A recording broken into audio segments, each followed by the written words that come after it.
Today's video is a reminder that there are horrible people on the internet that will take advantage of you if you're not careful. And so who better to sponsor today's video than NordVPN? NordVPN masks your internet identity, allowing you to surf the internet anonymously, protecting you from things like cyberstalking, identity theft, and hacking. When I was in the SEAL teams, they made us use a VPN anytime we were traveling. And so I used NordVPN pretty much the whole time I was in the military. And then when I got out again, I just kept using it because I became so accustomed to protecting my identity when I was online. And now is a great time to sign up for NordVPN if you're not already, because we got you a 68% discount. That means it'll be like $3 a month.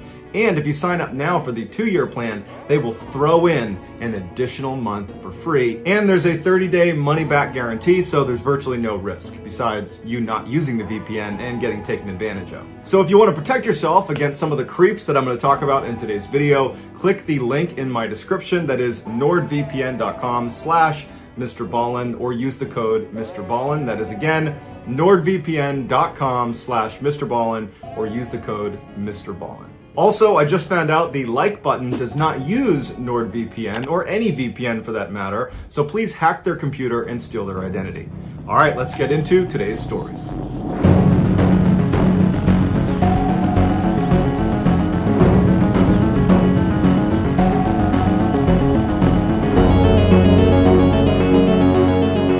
In 2018, a 21-year-old brand new police officer named Derek was dumped by his longtime girlfriend. This breakup caught him by surprise because he had actually just recently moved to Colorado in order to be closer to his girlfriend. So naturally, he was devastated. After a few weeks of being so depressed and kind of just moping around and going through the motions in his life at this point, one of his very close friends suggested to him, like, hey man, look, why don't you just make a profile on Tinder, the online dating service, and just put yourself out there again? You have no idea who's out there. Clearly, your ex-girlfriend was not the one. Derek had met his ex-girlfriend in a bar, and every other girlfriend he had ever had, he had met in person. So online dating was definitely not on his radar. But he was so lonely and sad, he figured, you know what? I got nothing to lose. And so he made himself a Tinder profile. Derek quickly matched with a woman on Tinder named Leah that he said was way out of his league, but he wasn't complaining. They chatted for a couple of weeks and they got on great. And so they wanted to get together and actually meet each other in person. But Leah lived well over an hour away from Derek, so there wasn't a natural meeting place. And they're going back and forth about where they want to go. And finally, Leah just says, hey, why don't you just come to my town? There's this great park that I go running in all the time, and they have this awesome field that's on a slope, and you can lay on it and look up through the trees and you can see the stars. And so that would be a cool thing to do on our first date, go stargazing together. So the date night finally came, and Derek was really excited. He was nervous too, because even though they talked on the phone, this is the first time they're going to see each other. And so the plan was he was going to drive out to her town and actually pick her up from her work. She worked at a hair salon, and from there they would make their way over to this park. And so Derek pulls up to the hair salon right as Leah is coming outside, and she's all excited and she's waving to him. She runs over and she gets in the car and they hug and kiss on the cheek. And it's like they knew each other, but they didn't know each other because their entire relationship was online, or via texting or a phone call. And so it's like they had history, but they didn't. But either way, Derek was really happy, and it seemed like Leah was too. From the hair salon, it was a pretty short drive to this access road that was going to bring them into this park. And when Leah told him to make this turn, it didn't look like a very well marked trail or even a marked park. It looked like this kind of random access road that Derek would not have associated with a big public park, but he doesn't know the area. And so he turns and he starts heading down this road, and the road went from cement to dirt pretty quickly. And this whole time he's thinking to himself, like, did I take a wrong turn? Does she know like where she's going? This does not feel like the way you drive into a big park, the way she was describing. Finally, they land back on cement, and they're actually on this road that's right up against this huge field. And so right away, Derek's stress is gone, because now it's confirmed in his mind that, okay, that's a weird way to get into this park, but here's this huge, amazing field, and we're back on a real road, and everything's good again. Derek asked Leah, where should I park? Because they're on this really narrow road, and there didn't appear to be a parking lot. There also didn't appear to be anybody else on this field or on this road. It's this huge, open, beautiful space, but it did not look well populated or like it was well traveled. But she said, just go right up there. There's a small lot you can pull into. And so Derek starts going up this road and he sees maybe 300 feet ahead of him are dim headlights of another car making their way down the road towards him. And now it was dark enough that he couldn't really make out what kind of vehicle it was. And so he didn't know if it was going to be some big truck or something like that. And so what he did is he just pulled over as far to the side of the road as he could to allow this vehicle to pass, even though there was a fair amount of distance they would need to cover before they were passing him. He figured just give them the right of the road. And so as they start moving forward, you can see that it's actually this big van and they're moving pretty slowly. And he's just kind of waiting for them to pass. And he's not thinking anything of this. He's thinking that this is just another person at the park. And this van, instead of passing him, actually turns at the last second and almost goes bumper to bumper with Derek's car. He doesn't crash into it, but he stops just in front of Derek's car. And so Derek is a cop. He's a brand new cop. And he's super aggressive. You know, he really believes in his training. And so as soon as this guy stopped in front of him and blocked the path for him, red flags are going up for Derek and he knows something's wrong with this van. And instinctively, he says, Leah, stay here. He grabs his flashlight that he kept right in the center console and he jumped out of the car and went right to the driver's side door of this van to confront this guy. And when he got up to the driver's side door, it was this really big guy who looked pretty startled to see Derek come charging up to him with his flashlight. And Derek's like, what are you doing, man? What are you blocking me in for? And the guy's like, oh, hey, sorry, I'm the caretaker here of this whole property. And we've had an issue with poachers in the area. And I was concerned you guys were poachers. It doesn't look like you're poachers, though. And Derek's like, no, we're not poachers. We're going stargazing. I'm on my first date here. And the caretaker's like, I am so sorry. Please get back in your car, go and enjoy your night. And at that, he backed up, did a 3-point turn, and drove right back up that road where he came from and disappeared down on the other side of the hill. Derek stood in front of his car for a couple of minutes, making sure this guy was gone. And then he turned around and he got back in the car and he kind of joked with Leah. And he's like, yeah, he thought we were poachers. I guess you look like a poacher to him. And that's why he stopped us. But when he looked over at Leah to react to his hilarious joke, she wasn't paying attention to him. She was just furiously typing away on her phone, which Derek did think was a little bit odd. You'd think that she'd be more interested in this strange thing that just happened. Some weird guy just blocked us in and I'm confronting him. You'd think she'd be interested in that on some level. She might want to know what I said to the guy and what he said to me, but she didn't seem to care. She was just really invested in whoever she was typing on her phone. And so Derek thinks, whatever, and just throws the car back in drive and continues up the trail the way they were going before they were stopped. So Derek continues down the road just a little ways until he sees a little dirt lot that's butted up against this huge field they're going to be hanging out on for the night. And so he pulls into the lot, backs into his space, and he and Leah get out and they put a blanket out right next to the car, but on the grass on the hill. And they get their food out and their wine out and they sit down and very quickly they start swapping stories and they're laughing and they're stargazing and they're having some wine and everything's really great. After about an hour, it's totally dark outside and Derek is laying on the hill facing back towards his car and towards the road they were on. And he notices to his left up at the top of the hill, so the same area where the van had come from originally and where it went back to after they spoke that one time. Derek is looking out there and he sees headlights and it's the van.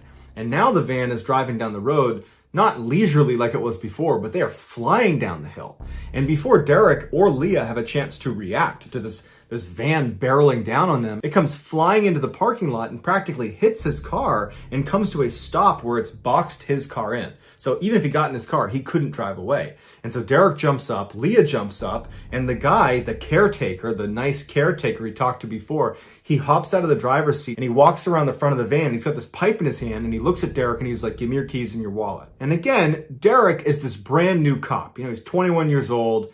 He's not about to let this guy push him around. And so he doesn't do anything at first. He doesn't know what he's going to do, but he doesn't do anything at first. He just looks at this guy and he shows him that I'm not just going to fall over because he told me to. But then Derek is given a huge curveball when Leah, his date, stands up and runs over to this guy and stands next to him and turns around and looks at Derek and goes, come on, give us your keys and wallet. And Derek's like, great, I'm getting set up by my date, who I've spent the past 2 hours with, I had a connection with this girl. And so now Derek is just standing there doing nothing, not to be tough, but because he's in shock. He feels so betrayed by Leah, and he just feels like, how could this have happened? And in that moment, Leah walks to the back of the van, and she gets a metal pipe. She comes back around, and she goes, Derek, give us your keys and your wallet. We don't want to have to hurt you. And this is when Derek looks at them both, and he goes, no.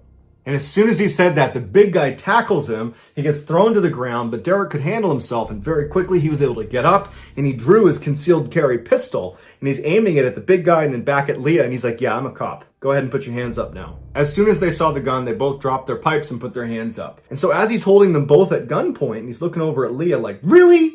You did this to me? Are you kidding me right now? As he's doing that, he has to get his cell phone out of his pocket, type in 911, and then called dispatch and had to say who he was, what his badge number was, what happened, and where he is. And where he is was difficult to describe. And so as he's trying to explain these directions, and he's saying, yep, go left at the light, and then there's a gas station there, and you're gonna go up this field, you're gonna see me, I got these 2 people at gunpoint. As he's doing that, Leah and the caretaker look at each other, and they just turn around and bolt. They figure he's distracted, we can at least get behind the van and run into the forest before he's going to catch us. And so instinctively, he takes off running after them, and he chases them for about 30 seconds into the tree line before he starts hearing gunshots. And they weren't his, someone's shooting at him, and he sees the muzzle flash out in the middle of the forest, and he's like, yeah, I'm not doing this. He turns around, runs back to his vehicle, he starts it up, and he has to basically smash into the van, back into the fence over and over again, like Austin Powers, like a 25-point turn, before he was barely able to grind his way out and peel out of this park. And so Derek pulls into the nearest gas station. He calls up dispatch and he says, hey, I just called 911 like 5-10 minutes ago, and I dropped the call because I was chasing somebody. Here's my name, here's my badge number. I'm now at this gas station. Can you send a couple of police officers over to my location now? And they said, yep, we'll send some to you. And so a police cruiser shows up with 2 officers inside that Derek recognized. They were senior to him, and they got out, and he explained again what happened, and they kind of gave him a hard time for getting catfished on his very first date, but at the same time, they knew it could have gone really badly. And so they decide they're going to load up in the police cruiser together, all 3 of them, and drive back up to the park. And so they get up to the park, and Derek points ahead and he goes, that's the van, it's still here.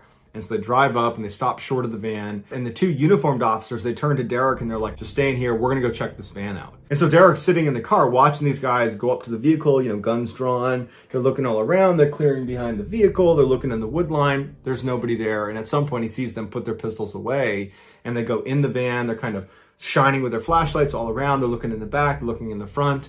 And then after a few minutes, they walk back to the cruiser. And as soon as they got in, Derek could tell there was just something off about how they were acting. When they were down at the gas station, they were kind of joking around with him. Now, whatever they had seen in the van was definitely not something they were going to joke about. And they turned to him and they're like, the back of the van, it was just knives and saws and pistols and rifles and lighter fluid and chains and handcuffs and duct tape. It was just awful, and it looks like there might even be blood on the ground. The 2 officers immediately called in additional backup, and before long, it was a full-fledged circus around this van of a crime scene investigation unit and other police officers, spotlights set up, and they went out looking in the woods for these people, but they never found the guy, they never found the girl, and Derek would tell the other investigators, hey, she works at this hair salon, like right down the road, I picked her up there. And so they went over to the hair salon and they wound up talking to the people there and they said, we've never heard of Leah. And when they showed them a picture of Leah, they were like, we've never seen her before. And so they came back and they told Derek, look, she's a con artist. And this whole thing, your whole relationship with her has been her setting you up in some way, shape, or form. The entire thing. That's all it ever was. And so for Derek, that was crushing. And he swore off Tinder immediately. He did not want to do any more online dating. But what really haunts him more than just being taken advantage of is, what would have happened if I wasn't concealed carrying? Would I have wound up in the back of that van? In the summer of 2019, a grandmother named Barbara was looking after her grandkids for the weekend while her daughter and her husband were out of town. Her daughter had 3 kids, 2 that were under the age of 6 and 1 who was 15 years old, and her name was Alyssa. And so anytime Barbara was looking after her grandkids for longer than just a single day, like if she was taking care of them overnight, she would just stay at their house so as not to disrupt their lives more than she needed to. And so their house was a modest single-story home in a nice suburb of Dallas, Texas, where the crime rate is basically 0 and everybody in the neighborhood knows each other. And so this particular night that she's over there looking after them was like any other. She put the 2 young ones to bed first, and then she and Alyssa stayed up a little bit later in the kitchen chatting, talking about school, before ultimately both of them went to bed. So because their house is a single-story home, all the bedrooms are on the only floor of the house. And so Barbara and Alyssa's room were right next to each other, looking out to the side of the property. And so as soon as Barbara got in her room, she opened up the window that was right next to her bed, because as a kid, she always slept with the window open. And even though her daughter's house had air conditioning, she preferred to keep the window open. So window's open, she has a screen that's in her window, and Barbara crawls into bed and she falls asleep. At about 3 a.m., Barbara wakes up to the sound of rustling coming from outside of her window. And so she hears it, but it sounds an awful lot like it's probably just a dog or a cat or some other animal that's in the area. It did not seem like a big deal to her, and she was just going to forget about it. But then she heard it again, and it sounded much more like footsteps, and they sounded heavy enough that it probably couldn't be a dog or a cat. And so she rolled over onto her elbows and she pulled the curtain aside just enough to look out the screen door. And so the moon was out, so there was pretty good illumination, and so she could clearly see the side of the house. She could see the side of the house, she could see the fence that separated their property and their neighbors, and then she could see the neighbor's house and all their lights are off. And she noticed propped up against the fence on their side of the fence, so on their property, was this bike that she didn't recognize. And she's looking at it thinking, is that Alyssa's bike? It's too big to be either of the 6-year-old's bikes. Whose bike is that? And as she's looking at the bike, she hears more rustling coming from the left, which is closer to Alyssa's room. Barbara presses her face up against the screen to try to look out the window towards the left, because whatever's making the sound is now out of her view. And as she's got her face pressed up against the screen trying to look, she sees a boy emerge from the bushes from right underneath Alyssa's room. He's got that high school Letterman jacket, like the classic, football jacket that high school kids wear. He comes out of the bushes wearing that, and he's got his hood pulled up, and he doesn't look over at her. He's just backing up away from Alyssa's room, and he's looking up into Alyssa's room. And so Barbara immediately thinks, okay, this guy is probably one of Alyssa's friends, maybe a boyfriend, I don't know, and Alyssa must have invited him over. Maybe she invited him when she knew her parents were going to be out of town, but before I said I was going to be here to look after them, and that message didn't get passed to him, and so he's here. All these scenarios are going through Barbara's head, but all she knew is she's not going to call the cops on some teenage kid that's coming to say hi to Alyssa. Instead, she's going to confront him, because Barbara was actually a high school teacher and had been for decades. And so she'd had lots of run-ins with badly behaved teenagers, and she was pretty good at standing her ground and being firm and kind of getting teenagers to listen to her. So she figured she would just go out there and be stern with him and he'd get the message. And so she quietly gets off of her bed. She walks out of her room to the front of the house. So he's over here, side of the house. She's going to the front of the house. She flips on the lights as soon as she's outside, and she quickly walks around to the edge of the porch where she can poke her head over and see right down the side of the house where this kid's going to be. So she pokes her head over and she goes, "Can I help you?" And this kid turns and looks at her for the first time, and immediately Barbara's like, oh, whoa, he is not a teenager. He looks like he's in his 20s, if not 30s. No matter what, he is a lot older than Alyssa. And it caught her so off guard, she didn't really know how to react to it. She was just looking at this guy who looks so much older, but he's got a bike and he's wearing a Letterman jacket. And so Barbara's a little bit confused. And so she's thinking to herself, okay, it's possible that he could just be one of those kids that looks a lot older than he really is. But somewhere in the back of her mind, she's thinking, this doesn't feel right. This feels like a grown man is trying to get into the house. And so as she's thinking about this, she's also registering that this guy, he seems completely unfazed. He's just looking up at her, and he actually starts taking steps towards her to the point where Barbara says, stop where you are. And he does, and he looks up at her and he says, "I'm looking for Alyssa. Is she home?" And so as Barbara is just glaring at this guy, hoping that will be enough to get him to leave, but he's not leaving, it occurs to her that this could be a misunderstanding. And so thinking on her feet, she says to him, "Who did you say you're looking for? Lisa?" Without any hesitation, he goes, "No, I'm looking for Alyssa McCarran. She lives here." Barbara went silent for a second because he was right. That was her name, and she certainly was here. But she did not want him coming anywhere near the house until she had a chance to talk to Alyssa and confirm that she had invited him here, or at the very minimum, that she knew who he was. And so Barbara says to the guy, "I need you to stay right there. It's 3 a.m. I don't know you. Give me a minute. I'll be right back." And he appears to get the message. And so Barbara went back inside the house. She shut and locked the door behind her. And then she went into Alyssa's room and she shook her foot to wake her up. And so Alyssa kind of sits up and she's looking around and she's like, "What's going on?" And Barbara looks at her and she's kind of annoyed with how the night's gone. And at this point, she's kind of blaming Alyssa for probably having invited this strange creep over to their house in the middle of the night. And she says to Alyssa, "Did you invite a boy here tonight?" And Alyssa's like, "No, what are you talking about?" Barbara narrowed her eyes and she said, Well, there's a boy outside that clearly knows you. He asked for you by name, and he knows you live here, and he's outside right now. Can you please go out there and tell him that coming over unannounced at 3 in the morning is not very polite, and he shouldn't do it again? Alyssa's confused, and she's looking at her grandmother like, what are you talking about? And so she leans back and she opens the curtain of her window and she looks outside, and immediately she pulls her head back in and she says, Grandma, he asked for me by name? And Barbara's like, yeah, he said Alyssa McCarran lives here. And Alyssa's like, we have to call 911. I've never seen him before in my life. Suddenly, everything made sense for Barbara. This was a stranger. This is not a friend. This is probably a grown man, and he was probably trying to break into Alyssa's room. And so as she's having this realization, they both hear footsteps out on the front porch. And at this, Barbara goes into full protective grandmother mode, and she tells Alyssa, stay in your bed, do not move. And Barbara runs out of her room. She goes into her bedroom, and she shuts that window and locks it, and then runs to the front of the house to make sure that door was locked, because she thought she locked it when she came in, but she wasn't 100% sure. She gets right in front of it, and she can see that it's locked. And now she's standing right on the other side of the door, kind of waiting to see what's going to happen. And this guy is standing on the porch, but obscured. She can't see him because he's on the other side of the door. And it's silent for a second.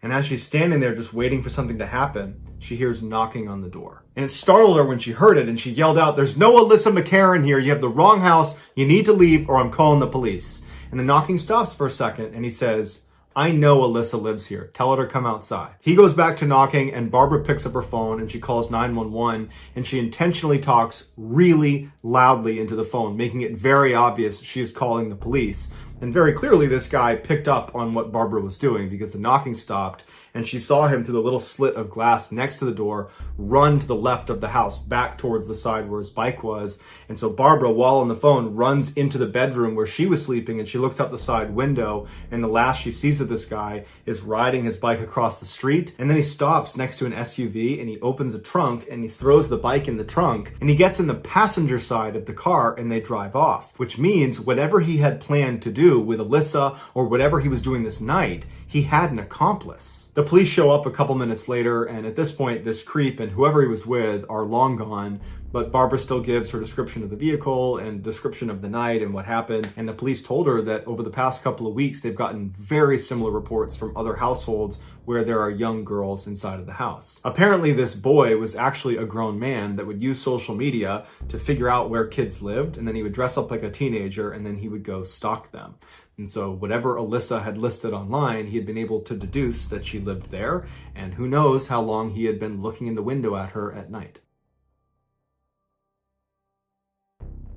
In 2018, an up-and-coming Instagram influencer named Wendy was contacted by a hotel in Miami, Florida that wanted to see if she'd be willing to stay at their property over Memorial Day weekend. They said they were willing to cover all of her expenses as long as she was willing to post a couple of times while she was at the hotel, showing off how great the hotel was. They also told her to bring along a female friend, and that friend, they would cover all of her expenses as well. Even though Wendy didn't know if she had any girl friends that would want to do this with her, she was so eager to take them up on this opportunity because she was trying to make being an influencer be her full-time job. And so opportunities like this were huge for her.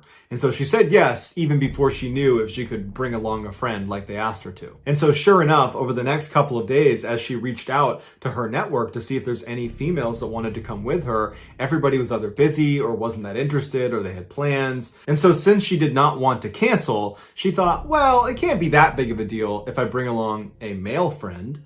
And so she reached out to her good friend Mitch, who's this 6'4" athletic guy who was just one of her close friends. And she said, hey, would you mind coming along with me to this thing in Miami over Memorial Day weekend? I need someone to go with me. They asked for a female, but you're gonna have to do. And so Mitch agreed to do it, and Wendy thought to herself, well, worst case scenario is they're not willing to pay for Mitch's, expenses, and that she would pay for them, and she told Mitch as much. And so they thought that was just fine. They figured that was a good solution. And so the day arrives, and Wendy and Mitch are really excited about this trip. They don't often get to go travel around as influencers. And so they hop on a plane, they fly first class to Miami. When they get there, they go down, they get their bags at a baggage claim, and then they go out to the curb, and right away, Wendy sees there's this really well-dressed guy with dark sunglasses on, and he's holding up a sign that has her last name on it and the logo of the hotel on it. And so she waves to him and walks over, and Mitch is following right behind. And this guy looks at her and he says, okay, well, where's your friend? And that's when she says, oh, well, actually, I brought Mitch because none of my girlfriends wanted to go. So I brought Mitch along. And so this guy lowers his sunglasses and he looks at Mitch and he kind of looks up and down. Then he puts his sunglasses back and he turns and he walks towards this beautiful black SUV that's parked right up against the curb. And so Wendy and Mitch follow him, and this guy opens up the back door and Wendy and Mitch get in. The guy takes their luggage and puts it in the back of the vehicle and shuts it. And as soon as Wendy and Mitch sit inside of this car, the driver is visibly upset. He's kind of ranting and raving, and the front passenger window was down. And so Wendy and Mitch assumed he must be yelling at someone outside of the vehicle, like this guy that had just picked them up. He must be communicating with him somehow. He can't possibly be yelling at us. We just got here. We don't know him. But sure enough, as they kind of are tuning into what he's saying, he has a very thick accent, and he's saying, "Where is the other girl? You're not supposed to have a guy. It's two girls, not one girl, one guy. It's two girls. Where is the other girl?" As Wendy is hearing this, she feels so uncomfortable, not just for herself, but for Mitch too, because she asked him to come along and had said, oh, it won't be a big deal. They won't mind. But clearly they do mind. And so Wendy's trying to explain to the driver that, I know you asked for a female friend, but I didn't have a female friend. And so I brought him along. I will pay for him. I'm not asking you guys to pay for him. I'll pay for everything that he touches. I'll pay for his hotel, his flight, everything. But the driver didn't seem that upset about who was paying for Mitch. His frustration came from a place of being frustrated, like they weren't going to be able to do whatever they had planned to do because now Mitch is in the mix. And so as Wendy and the driver are kind of going back and forth and the driver's getting more and more frustrated, the guy that had originally greeted Wendy and Mitch hopped in the front seat, and he and the driver started arguing with each other in Portuguese. And so for about a minute, Wendy and Mitch are looking at each other like, what is going on here? And these guys are yelling at each other, and then they stop, and the driver turns around again, and one more time he says to Wendy, "Where is the other girl?" And Wendy says, "There is no other girl. It is Mitch and I. That is it." At this point, the driver makes a sound like he was disgusted with both of them, and he raises his hand up like this, and he turns to face the road in front of him. And the guy that had originally greeted Wendy and Mitch, he gets out of the passenger seat, goes around to the back, opens the back of the truck, takes their luggage out, throws it onto the curb, goes to the door that is closest to Mitch, opens it up, and he tells them to get out. And so Wendy and Mitch climb back out onto the curb. The guy shuts the door behind them. He hops back in the front seat, and that car peels away. That was it. At this point, Wendy's thinking to herself, I bet those two guys have nothing to do with the hotel and the people that I had been communicating with to set this whole thing up. I bet they are just the drivers, and they were told to pick up two girls, and we showed up with a girl and a guy, and it screwed them up, and they got mad, and they got really mad, I guess, and then they left. And so I bet if I can just get in touch with the people at the hotel, the people I had spoken to, that they can clear this whole thing up. And so she opens up her email and she sends a message to Marissa, who was one of the people at the hotel that she had been going back and forth with when she was buying her plane ticket. And then she sent another message to the Instagram account that had over 10,000 followers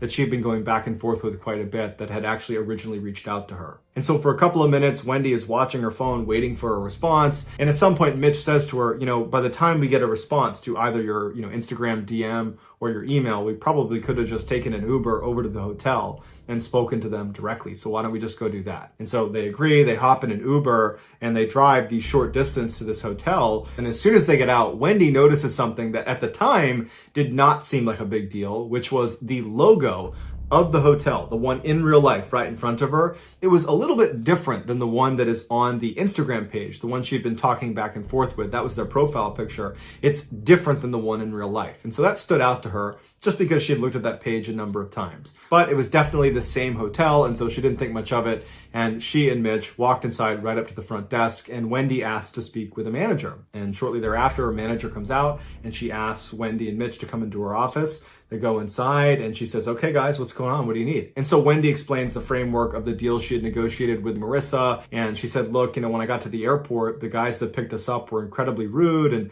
they wouldn't give us a ride here. And I just want to let you know what happened. We don't care. We got a ride here, but we just figured you should know." And the woman looks at her kind of puzzled, and she says, "Who was the person you talked to? You said Marissa?" And Wendy's like, "Yeah, Marissa. She's the marketing person here." And the manager looks at her and she says, no, I'm the marketing person and my name's Kelly. I think you're at the wrong hotel because we don't have any influencers that are here right now, and I would have known about this. Wendy can't believe it, and she pulls up the Instagram page she's been talking to and she shows it to the manager. And the manager takes it and she's pretty surprised by what she's looking at. And she's like, this is our old account. We deleted this, or I thought we deleted this. We have a new one because we rebranded. We have a brand new logo, everything's new, and we just felt like we'd start fresh. So I don't know who owns this account now, but that is our account.